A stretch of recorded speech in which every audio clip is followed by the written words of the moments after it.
కల్పయాత్ర చంద్రబాబు నాయుడు వంచన మీద ఆయన ప్రజా వ్యతిరేక పరిపాలన మీద మరి ప్రజల్లో వస్తున్న ఆ యొక్క కోపాన్ని వాళ్ళని శాంతిపరుస్తూ మరి ప్రభుత్వం మీద ఒత్తిడి తీసుకొచ్చి ప్రజా సమస్యల్ని దూరం చేసే విధంగా మరి జగన్మోహన్ రెడ్డి గారు ఇదే తిరుపతిలో పూజ చేసుకొని మరి ప్రజా సంకల్పయాత్ర ఇడుపులపాయలో స్టార్ట్ చేశారు.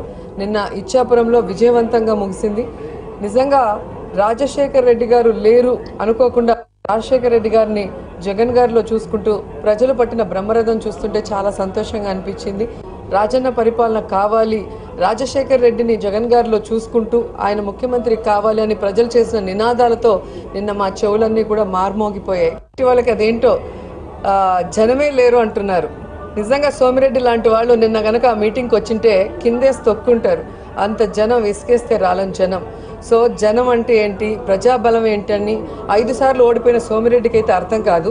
చంద్రబాబు నాయుడిని ఇంప్రెస్ చేయడానికి ఆయన ప్రెస్ మీట్లు పెడతారు.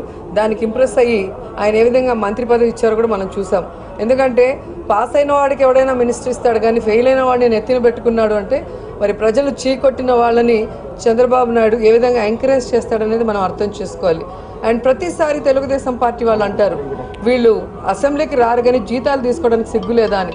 నేను సూటిగా చెప్తున్నాను సోమిరెడ్డికి, 5 సార్లు ఓడిపోయిన నీకు మంత్రి పదవి తీసుకోవడానికి సిగ్గులేదా, మంత్రిగా జీతం తీసుకోవడానికి సిగ్గులేదా అని నేను అడుగుతున్నాను. అలాగే మీకున్న ఎమ్మెల్యేలు మీకున్న బలం చాలదన్నట్టు వైఎస్ఆర్ కాంగ్రెస్ పార్టీ ఎమ్మెల్యేలని 23 మందిని తీసుకోవడానికి మీకు సిగ్గు లేదా? ఇప్పటికీ వాళ్ళు వైఎస్ఆర్సీపీ మరి ఎమ్మెల్యేలుగానే అసెంబ్లీలో సంతకాలు పెడుతుంటే ఇంకా కూడా మీ పార్టీలో 4 మంత్రులు ఇచ్చినందుకు మీకు సిగ్గు లేదని నేను అడుగుతున్నాను. మీకు సిగ్గుమానం ఉంటే వాళ్ళ చేత రాజీనామా చేయించి ఎన్నికలకు వెళ్ళేవాళ్ళు.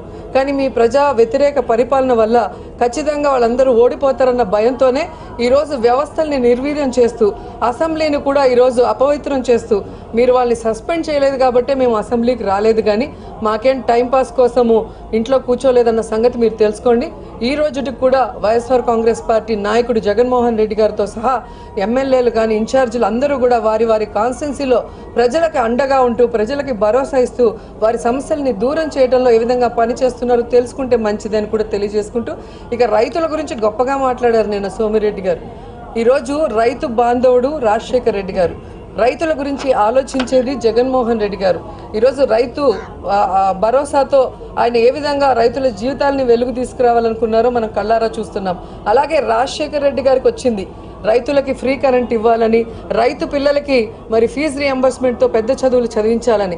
కానీ చంద్రబాబు నాయుడుకి ఎక్కువ సమయం ముఖ్యమంత్రిగా ఉన్నానని చెప్పుకోవటమే కానీ రైతుల గురించి ఏ రోజైనా ఏమైనా చేశాడా అంటే వ్యవసాయం దండగాని తన బుక్లో రాసుకున్న పెద్ద మనిషి ఈరోజు ఆయన మంత్రులు వ్యవసాయం గురించి మాట్లాడుతుంటే చాలామంది నవ్వుతున్నారు. కాబట్టి మనం మాట్లాడే మాటలకి చేసే పనులకి పొంతన ఉందా అనేది ఒకసారి తెలుగుదేశం పార్టీ వాళ్ళు ఆలోచించుకోవాలి. ఇక మీదట మరి జగన్మోహన్ రెడ్డి గారి మీద మీరు చేసిన అటాక్ వల్ల ఏదైతే వైజాగ్ ఎయిర్పోర్ట్లో తప్పించుకోవాలన్న ప్రయత్నం చేశారో ఎన్ఐఏకి ఈ కేసు మరి విచారణకి ట్రాన్స్ఫర్ అయింది. కాబట్టి దాంట్లో ఉన్న తెలుగుదేశం పార్టీ వాళ్ళందరూ కూడా ఊచలు లెక్క పెట్టాల్సి వస్తుంది. దానికి రెడీగా ఉండండి.